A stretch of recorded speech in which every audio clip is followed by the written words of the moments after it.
Polling stations पर ताले, हुकूमत ने अदालती हुक्म की तामील न की। इस्लामाबाद में बल्दियाती इंतखाबात न कराए जा सके। इलेक्शन कमीशन और वफाकी हुकूमत ने इस्लामाबाद हाई कोर्ट का फैसला चैलेंज कर दिया। इंट्रा कोर्ट अपीलें दायर कर दी। सिंगल बेंच का हुक्मनामा मुअत्तल करने की इस्तदा। मौक़िफ़ अपनाया, वक्त की कमी के बाइस फैसले पर अमल नामुमकिन था। इंट्रा कोर्ट अपीलें समाअत के लिए मुकर्रर न की जा सकी। दारुल हुकूमत के इंतखाबी मराकज़ पर सुबह सवेरे आवाम की कतारें। पोलिंग स्टेशन पर ताले देखकर वोटर्स को मायूसी का सामना करना पड़ा। हुकूमत और इलेक्शन कमीशन के खिलाफ नारे लगाए।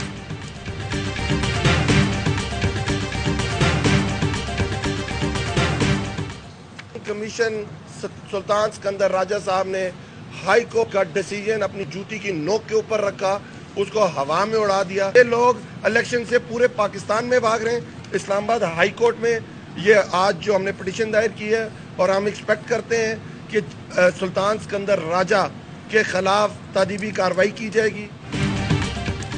तहरीक इंसाफ ने इलेक्शन कमीशन के खिलाफ तौहीन अदालत की दरखास्त दायर कर दी। चीफ इलेक्शन कमिश्नर को फौरी ओहदे से हटाने का मुतालबा।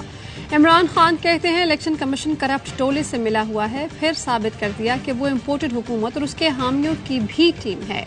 वोटर बाहर आ गया लेकिन इलेक्शन कमीशन और हुकूमत भाग गई। आवाम से खौफजदा पीडीएम तमाम इंतखाबात से भाग रही है। पार्टी के सोशल मीडिया कारकुनान से खिताब में कहा, मौजूदा हुक्मरान मईशत संभालने के अहल नहीं, मुल्क की हालात तबाही की तरफ जा रहे हैं। मसाइल का हल नए इंतखाबात हैं। सिंध में अगली हुकूमत पीटीआई बनाएगी।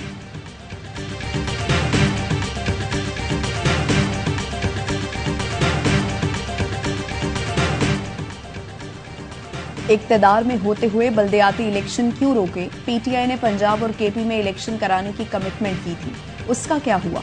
आपकी कमिटमेंट सिर्फ कश्मीर का सौदा करने और कौमी मफाद बेचने से थी। मरियम औरंगजेब का इमरान खान के बयान पर रद्द-ए-अमल। एहसन इकबाल बोले, बल्दियाती इलेक्शन अप्रैल 2020 में होने थे। इमरान खान क्यों 2 साल भागते रहे?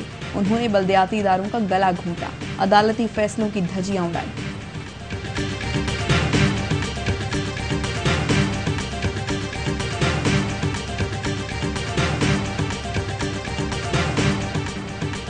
जब भी मुकाबला होगा सिलेक्टेड हारेगा। नालायक और नाकाम तरीन वजीर आजम का ऐसा बंदोबस्त किया कि 6 माह बाद भी बनी गाला से चीखें उठ रही हैं।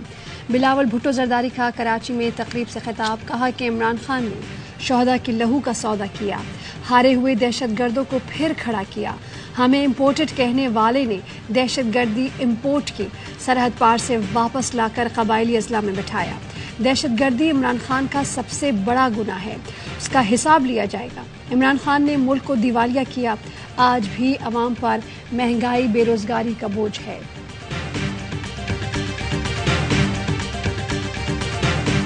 इस तरह से नासिर अली शाह और शर्जील मेमन के हवाले से उनसे रब्ता किया पीपल्स पार्टी ने और उन्हें पैसों की ऑफर की गई।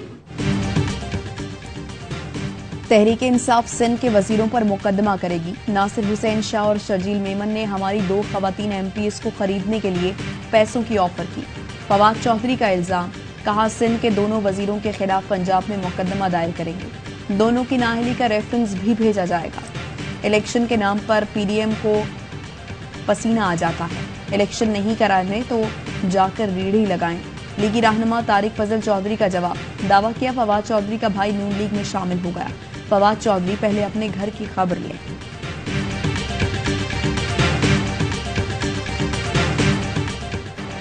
मुल्क इंतहाई नाजुक मोड़ से गुजर रहा है। तमाम फरीकैन के दरमियान कौमी इत्तफाक राय की जरूरत है। आर्मी चीफ का नेवल अकेडमी में तकरीब से खिताब। ISPR ने बताया कि आर्मी चीफ ने मुख्तलिफ कोर्सेज की पासिंग आउट परेड में बतौर मेहमान खुसूसी शिरकत की। आर्मी चीफ की आमद पर सरबराह पाक बहरिया एडमिरल मोहम्मद अमजद खान नियाजी ने इस्तकबाल किया।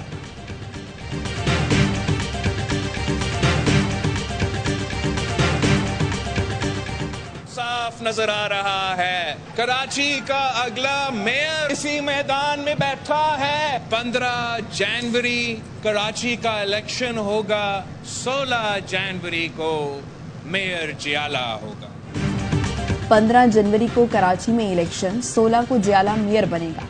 बिलावल भुट्टो का दावा। पीपल्स पार्टी के बल्दियाती उम्मीदवारों से खिताब में कहा, कराची में पीपल्स बस सर्विस से पब्लिक ट्रांसपोर्ट का मसला हल किया।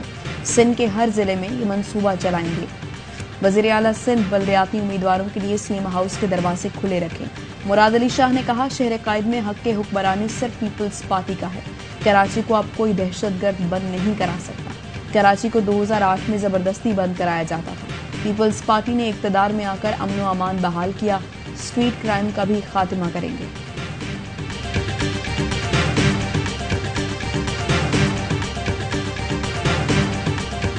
हक तो है अपना हर चीज पे, लेकिन चले कोई बात नहीं, छीन कर ले लेंगे क्योंकि कोई दे नहीं रहा। बहुत इंतजार किया, सब्र किया कि कोई तो रहम कर ले। इतना खा पी के भी जो बचा है उसको भी देने का दिल नहीं है किसी का। एमकेएम के धड़े मिलाने का मिशन, मुलाकातों और मुशावरत का सिलसिला जारी। गवर्नर सिंध कामरान टसौरी की फारूक सत्तार से रिहाइश गाह पर मुलाकात। कहते हैं, हमने अपनी गलतियों से ताकत को खो दिया। ताकत से ही हुकूक मिल सकते हैं, ताकत न हो तो हुकूक नहीं, बख्शिश मिलती है। कराची के लिए कोई मसीहा नहीं आएगा, खुद मसीहा बनना पड़ेगा। फारूक सत्तार, मुस्तफ़ा कमाल, खालिद मकबूल सिद्दीकी के ख्यालात में कोई फ़र्क नहीं, सब कराची की तरक्की चाहते हैं। डॉक्टर फारूक सत्तार की गवर्नर को मुकम्मल ताउन की यकीन दहानी। कहा कि कामरान टसौरी के मिशन को पाया तकमील तक पहुँचाएंगे। नए साल में एमकेएम दोबारा मुनज़्ज़म होकर सामने आएगी।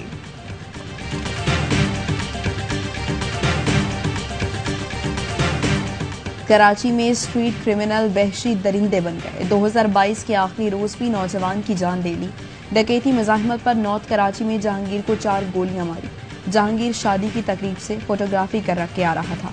मकतूल के मामू का कहना है, जहांगीर को सीने में 3 और टांग में 1 गोली मारी गई। मकतूल घर में सबसे छोटा और सबका लाडला था। चंद दिन पहले NED यूनिवर्सिटी के तालिब इल्म बिलाल के कत्ल में मुलव्वस मुलजिम यूनिवर्सिटी रोड पर मुबैना मुकाबले में मारा गया।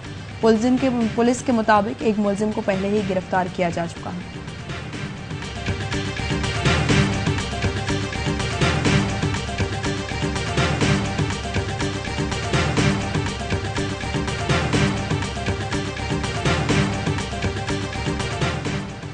पंजाब की आला तरीन शख्सियत की मुबैना करीबी रिश्तेदार को नोटिस। FIA ने सायरा अनवर को 3 जनवरी को लाहौर दफ्तर तलब कर लिया। ज़राए का कहना है कि सायरा अनवर को असासों में गैर मामूली इजाफे पर तलब किया गया। रजिस्टर्ड ज़मीनों पर तहकीकात की जाएंगी। गैर मुल्की दौरों में कीमती ज्वेलरी की खरीदारी का भी नोटिस लिया गया। मुल्की और गैर मुल्की जायदाद, गाड़ियों की तफसील साथ लाने की हिदायत।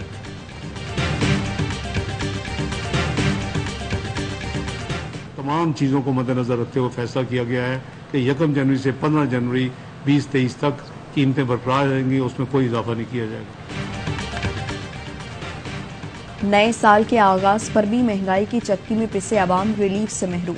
हुकूमत का पेट्रोल डीजल की कीमतें बरकरार रखने का ऐलान। मट्टी के तेल की कीमत में भी 15 तक कोई रद्दोबदल नहीं होगा। वजीर खजाना इसहाक डार कहते हैं, ओगरा ने पेट्रोलियम मसनूआत की कीमतों में इजाफे की समरी भेजी थी। हुकूमत ने 15 जनवरी तक कीमतें बरकरार रखने का फैसला किया।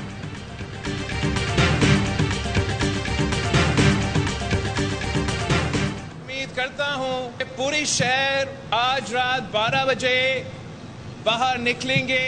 हर गली में, हर यूनियन काउंसिल में जश्न मनाएंगे।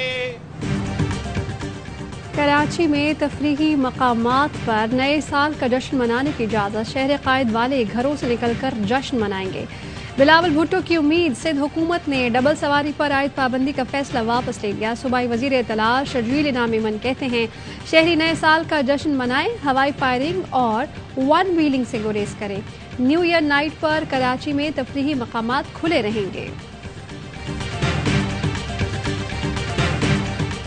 नया साल आया, नए गम मिलेंगे, सितमगर बहुत मेहरबान कम मिलेंगे। 2022 ऐसा रहा है जैसे आवाम की जान निकल जाए। बहुत ही बुरा गुजरा है। सियासतदानों की अपनी लड़ाइयाँ थी, गरीब मर गया। नया साल है, नए गम मिलेंगे, सितमगर बहुत मेहरबान कम मिलेंगे। महंगाई, बिजली, गैस के बहरान पर आवाम का अंदाज़े बयान। पाकिस्तान में साल 2022 का सूरज खट्टी मीठी यादों के साथ गुरूर। 2022 में मुल्क में सियासी अदम इस्तेहकाम और मौशी जवाल उरूज पर रहा। बिजली, गैस के बहरान ने भी दोबारा अपना शिकंजा कस लिया। आवाम ने नए साल से नई उम्मीदें बांध ली। महंगाई इतनी ज्यादा होगी, कहाँ से गरीब आदमी खाएगा। जिसकी पेंशन ही होगी और 8,000 तो वो क्या करेगा। हुकूमत से ये कहूँगी कि महंगाई कम करे। जब से होश संभाली है हुकूमत ने कोई फेवर दी ही नहीं पब्लिक को, बस अपना आप सीधा कर।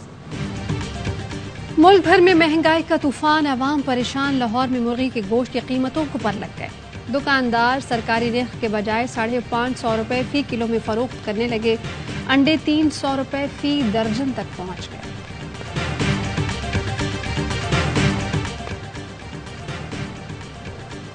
जामपुर से मुंतखब तहरीक इंसाफ के रुकने कौमी असम्बली सरदार जाफर खान लगारी दिल का दौरा पड़ने से इंतकाल कर गए। जाफर खान लगारी तवील अरसे से कैंसर में भी मुब्तला थे। नमाज जनाजा गुलबर्ग लाहौर में अदा की जाएगी।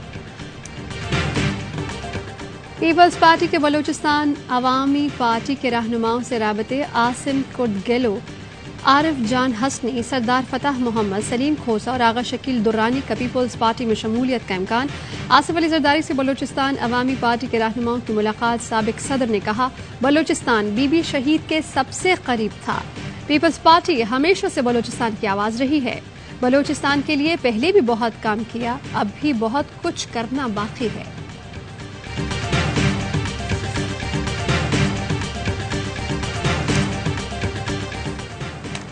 अमन व अमान के हुसूल और दहशतगर्दी के खिलाफ सिंध रेंजर्स साल 2022 में भी मुतहर्रिक रही। दहशतगर्दी, टारगेट किलिंग, अगवा बराए तावान और भत्ताखोरी के खिलाफ 269 ऑपरेशन किए। 65 हाई प्रोफाइल मुल्जिमान को गिरफ्तार किया। 60 दहशतगर्दों और 6 टारगेट किलर्स को भी धर लिया गया। फराइज की अंजाम दही के दौरान रेंजर्स के 2 जवान शहीद, 5 जख्मी हुए। रेंजर्स ने सिंध में लॉ एंड ऑर्डर की सूरत हाल को कंट्रोल करने के साथ बड़े इवेंट भी किए। सैलाब मुतासरीन के लिए भरपूर किरदार अदा किया।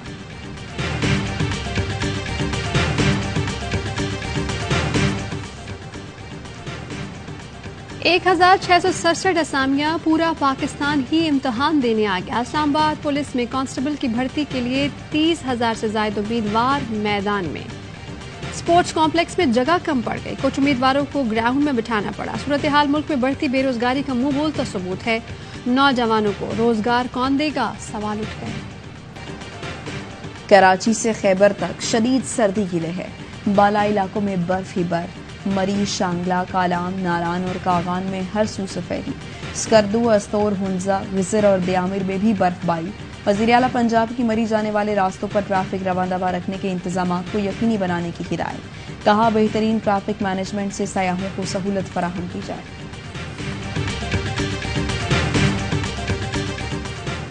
सिर्फ उम्रा ज़ायरीन आब ज़मज़म साथ ले जा सकते हैं। सऊदी अरब ने दीगर मुसाफिरों के आब ज़मज़म ले जाने पर पाबंदी लगा दी।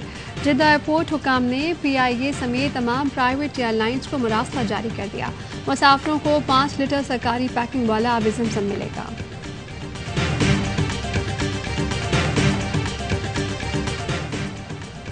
साबिक पोप बेनेडिक्ट 95 बरस की उम्र में चल बसे। गैर मुल्की मीडिया का कहना है साबिक पोप शदीद बीमार थे। बेनेडिक्ट ने 2013 में मसीही रूहानी पेशवा के तौर पर अपने ओहदे से इस्तीफा दिया था। साल 2022 में भी भारतीय फोर्सेस की मकबूजा कश्मीर में जारहियत जारी रही। पुरतशद्दुद कार्रवाइयों में 214 कश्मीरी शहीद और दर्जनों जख्मी हुए। सैकड़ों घर मिस्मार। कश्मीरी नौजवानों, सहाफियों और समाजी रहनुमाओं समेत हजारों अफराद को गिरफ्तार किया गया।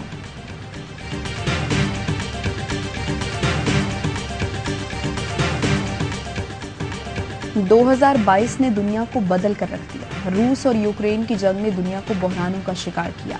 मौसमियाती तब्दीली के बायस सैलाब, तूफान, बारिश, कहत और हीट वेव्स से अरबों डॉलर का नुकसान हुआ। मलिका एलिजाबेथ दूम चल बसी। श्रीलंका तारीख में पहली बार डिफॉल्ट हुआ। जापान में साबिक वज़ीर आज़म पर कातिलाना हमला हुआ। ईरान में हिजाब पर पाबंदी के कानून के खिलाफ तारीखी एहतजाज हुआ।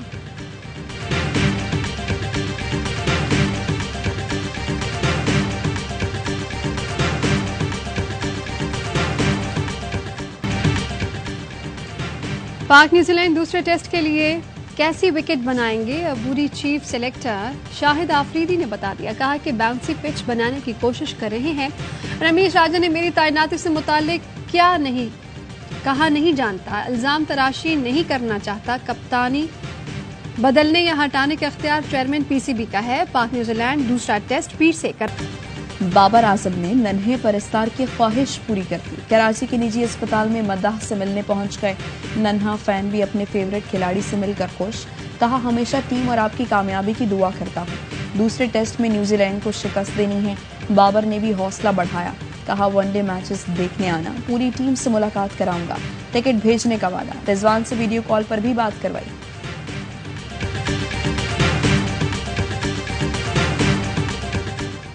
क्रिस्टियानो रोनाल्डो के दुनिया के महंगे तरीन खिलाड़ी बन गए। सऊदी अरब अल नसर ने सालाना $7.5 करोड़ का मुआहिदा कर लिया। पुर्तगाली स्टार 2.5 साल तक सऊदी क्लब की नुमाइंदगी करेंगे। रोनाल्डो ने गुज़श्ता माह मैनचेस्टर यूनाइटेड को खैरबाद कहा था। सोशल मीडिया पर क्लब का रोनाल्डो को गर्मजोशी से वेलकम, जर्सी थमाने की तस्वीर शेयर कर दी। रोनाल्डो के ज्वाइन करते ही सोशल मीडिया पर सऊदी क्लब फॉलोअर्स दुगने हो गए।